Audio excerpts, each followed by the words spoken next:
பெருகின்னு வரும்போது 25 வயசு பையன் ரொம்ப தகாத முறையில் அசிங்கமாக நடந்துக்கிட்டான். அவனுக்கு சரியா தொடப்பக்கட்டிலே வச்சு வாங்கணும்.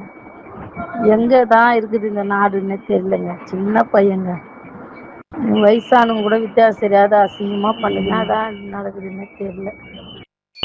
இந்த வளப்பணம் சரி இல்லையா, இல்லை பொம்பளைங்களுக்கு பாதுகாப்பு இல்லையா, ஒன்றுமே புரிய மாட்டேங்குது.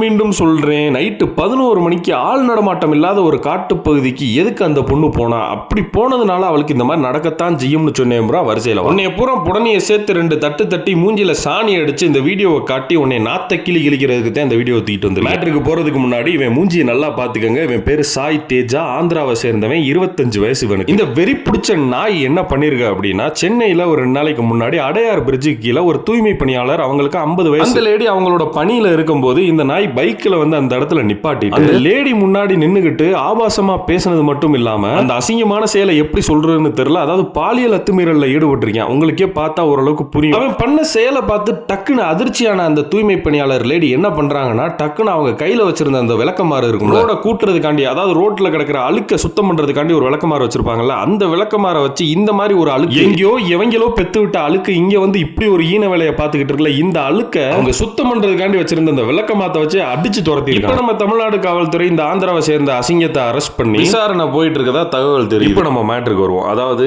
அந்த லேடி பாத்தீங்கன்னா அவங்களுக்கு 50 வயசு, நள்ளிரவுல சென்னையில தூய்மை பணியில ஈடுபட்டு இருக்காங்க. அதுவும் பப்ளிக்ல, அது ஒரு மெயின் ரோடு, நீ பார்த்தாலே தெரியும் நிறைய வண்டி போயிட்டு இருக்கு. எதுவும் ஆள் நடமாட்டம் இல்லாத ஏரியா கிடையாது. இந்த மாதிரி பூமர்கள் வைக்கிற பாயிண்ட் எல்லாம் பார்த்தோம்னா, அது நள்ளிரவு இந்த மாதிரி இடத்துக்கு ஏன் பொண்ணு போகணும், அப்புறம் இப்படி ஏன் உடை அணியணும், இப்படி எல்லாம் இருக்கிறப்ப இந்த மாதிரியான மிருகங்கள் இந்த மாதிரியான செயலை செய்வாங்க அப்படின்ற மாதிரி ஜஸ்டிஃபை பண்ணிட்டு இருப்பாங்க. ஈன பூமர் நாயல். அந்த அம்மா தூய்மை பணியாளர்கள் போடுற உடைய போட்டிருக்காங்க. அதாவது கழுத்துல இருந்து காலு வரை அப்படியே முழுசா கவர் பண்ணி. நீ சொல்ற மாதிரி அது ஆள் நடமாட்டம் இல்லாத ஏரியாவும் கிடையாது, பப்ளிக். இப்ப என்ன சொல்லி வழக்கம் போல நீ பெண்களுக்கு எதிராக அந்த விக்டிம் பிளேமிங் பண்ணி ஒரு முட்டு கொடுப்பிய அந்த ஈனப்பயலுக்கு இன்டைரக்டா, இப்ப எப்படி முட்டு கொடுப்ப?